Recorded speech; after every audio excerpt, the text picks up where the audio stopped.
Good evening, Duckheads, and welcome to another Duck at Night. Before I get to a discussion of this week's events in the house with my special guest, I have a few points I'd like to make about this year's BB16 Cast. Everyone's been going on and on about how fucking wonderful this year's cast is. Well, compared to last year's cast of shitcocks, it doesn't take much to be an improvement. BB15 set the bar pretty fucking low. So I can hear what you're all asking yourselves. Edie, what's your problem with this year's cast? For starters, they're a bunch of fucking goody-goodies.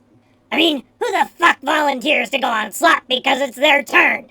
Maybe we should stop evicting people because it might hurt someone's feelings. Is this cast an indication of the generation of pussies that are being raised? When I was a duckling, being bullied built character.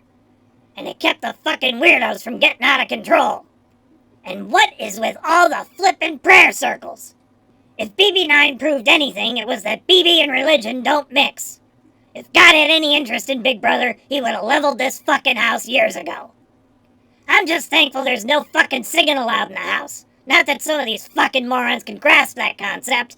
Or it's a good bet we'd all be subject to an endless litany of hymns. Here's a good one for you. Someone's puking, my lord! Kumbaya! Blah! And while we're on the subject of disgusting messes, what a bunch of fucking slobs! The producers could have saved a ton of money on set decoration this season if they went with a barn theme and laid hay and shavings on the fucking floor. It's not unusual for there to be problems with ants in the Big Brother house, but this many, and this soon? The place is a fucking pigsty. Speaking of pigsties, it's time to discuss this week's HOH Chief Wiggums with my special guest, Jordan the Squirrel from those stupid house rodent videos. Oh, good gravy, E.D. There's a lot of work that goes into those videos. They may not be your cup of tea, but they're certainly not stupid. Yeah, this isn't gonna fucking work. Say goodbye to the squirrel, everybody. Father, it took me weeks to arrange that interview. You can't just blow Jordan off like that. Well, excuse me, Duck Yell. I guess with all the fucking practice you had, you're an expert at blowing things off. Maybe if you had stuck to that, you wouldn't have got the fucking crabs. Someday, Father, you're going to go too far, and I won't be responsible for what happens.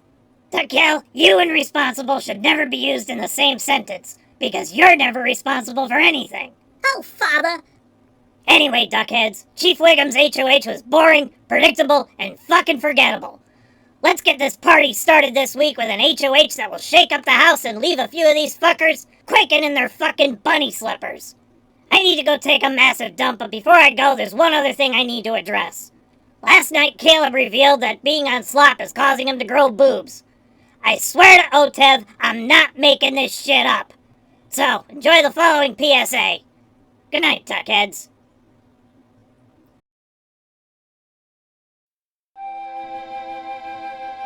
Are you a man suffering from the heartache of bitch tits? Having trouble getting girls because your tits are bigger than theirs? Does the mere thought of slop make your nipples ache? Are you sad because none of the girls in the house will lend you a bra? Maybe you should consider DOR. One quick trip to the diary room and all our suffering could be over. DOR, because we shouldn't have to suffer because slop gave you bitch tits. This has been a public service announcement from Duck at Night.